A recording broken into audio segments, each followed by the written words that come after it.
Oke, saya langsung ke Bang Putra. Bang Putra, kalau tadi kata Bu Mega, lucu ya orang berpolitik sekarang emang nggak punya kader sendiri. Jadi Bu Mega bisa dikatakan gerah, Pak Ganjar dilirik PSI dan PAN. Pak Putra? Mbak Livi, ini kan ada anak muda di sini ya. Kita juga harus berkewajiban juga memberikan pendidikan politik. Bahwa sesungguhnya ketika kita memimpin partai politik dan ada partai politik, yang kita inginkan adalah bagaimana kader-kader kita itu duduk di kursi eksekutif, legislatif, dan kepengurusan. Itu yang paling hakiki. Kenapa? Karena kader partai itu akan menjalankan program perjuangan dari partai itu.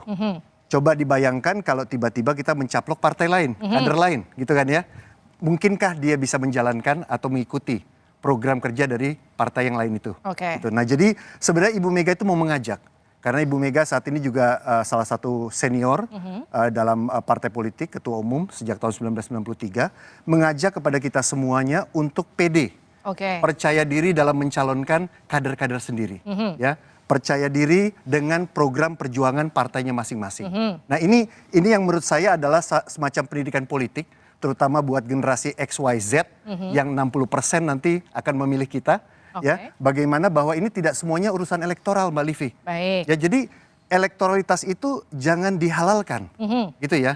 Ibu Mega mengajarkan kita ini bukan soal menang kalah, tapi bagaimana program partai yang selama ini dihasilkan oleh Kongres itu bisa kita perjuangkan bersama dengan kader kita. Oke, tapi sekarang gini, ketika kemudian muncul pertanyaan, kalau Pak Ganjar dilirik sama dua partai lain, artinya kan sebetulnya daya tawarnya tinggi. Kenapa nggak kemudian langsung dideklarasikan aja? Apa sih hitung-hitungan PDIP yang belum dapat sampai sekarang? Mbak Livi, pendaftaran capres itu masih September loh. September masih 6 bulan lagi. Yang sepakat juga DPR RI, eksekutif dan KPU. Gitu ya. Yang kita jual itu terus terang dalam konteks kontestasi politik ini program partai. Bukan hanya sekedar figur. Gitu ya. Karena biar bagaimanapun yang ada di daerah situ, yang mengusung dari calon itu adalah partai politik. Nah, tentunya semua partai sudah tahu dan sudah paham bahwa Kongres PDI Perjuangan mempercayakan, memberikan hak prerogatif kepada Ibu Ketua Umum untuk menentukan calon presiden. Kalau tadi kata Bang Putra, ini bukan soal elektoral semata, ini soal kaderisasi yang harusnya berjalan. Oke, Bang Putra, kalau tadi saya pakai analogi, kan kalau mau minang anak orang izin dulu sama orang tuanya. Ini gimana PDIP?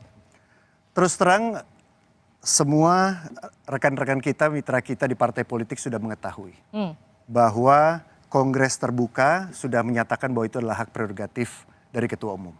Artinya warga PDI Perjuangan mempercayakan kepada Ibu Ketua Umum dan tadi saya sampaikan loh, masih 6 bulan lagi. Ya. Sehingga saya mau mengatakan ini apa mau di fait accompli gitu ya.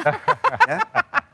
Ini kan saya yang menyampaikan apa mau di fait accompli ya, sehingga kalau seolah-olah mendikte, ya, mendikte. Kalau pilihannya berbeda, seolah-olah kami tidak terbuka. Kalau pilihannya berbeda, seolah-olah kami tidak sesuai dengan suara rakyat, gitu ya. Artinya dalam konteks ini keputusan bahwa ketua umum yang mengumumkan calon presiden itu sudah bulat di kami, sehingga dan kami mencermati dan mengikuti tahapan pemilu saat ini. Saya dengan segala hormat kepada Bang Saleh dan Mas Uki. Saya khawatir apa yang dilakukan ini memuji untuk mendikte ketua umum saya. Ya. Ketika warga PDI Perjuangan dengan kongres yang sangat sakral, forum tertinggi kami dalam mengambil keputusan, itu sudah menyerahkan dengan sepenuh hati, sepenuh jiwa, de jure de facto kepada Ibu Ketua Umum. Kemudian dengan tentunya kan saya 25 tahun jadi orang media ya. Kita tahu cara memelintir, cara mengangkat, cara mendayung dan segala macam. Saya khawatir ini memuji tapi untuk mendikte. Ya, untuk itulah makanya saya sebagai kader harus mengatakan, Mbak Livi, hari-hari ini saya ini lagi di sekolah partai. Ini saya kesini baru lari dari sekolah partai. Kami mempersiapkan generasi XYZ untuk memahami program partai dan juga untuk berjuang mengerti ideologi kami.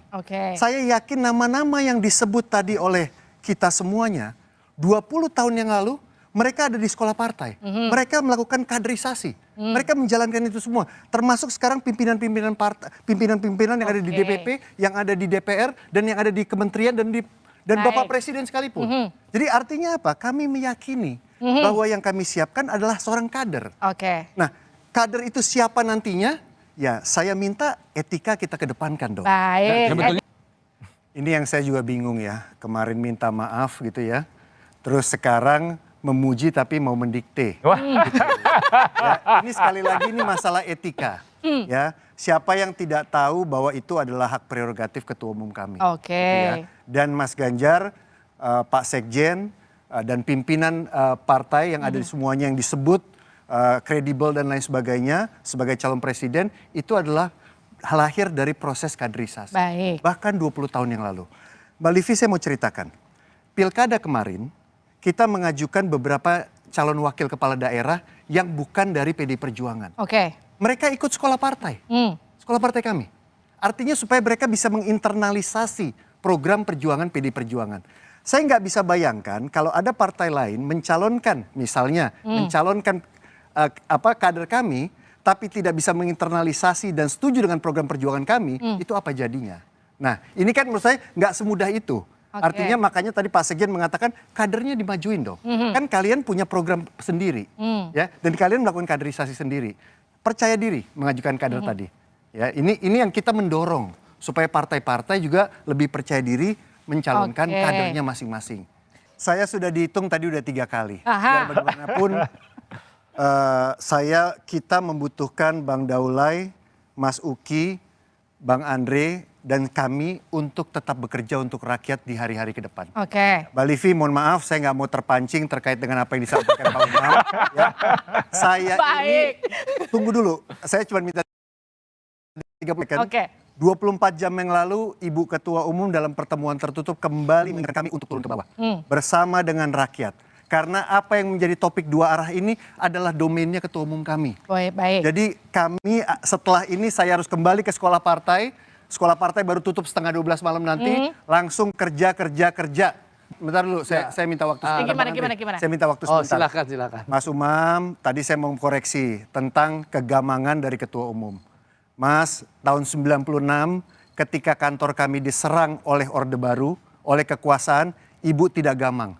Ibu menempuh jalan pengadilan, Ibu menempuh jalan hukum. Tidak gamang, tidak pernah memerintahkan untuk serang balik, balas dendam, dan segala macam. Apalagi memilih capres sudah berkali-kali, memilih calon kepala daerah dan lain sebagainya. Jadi saya minta dikoreksi bahwa Ketua Umum kami sedang gamang, itu tidak benar.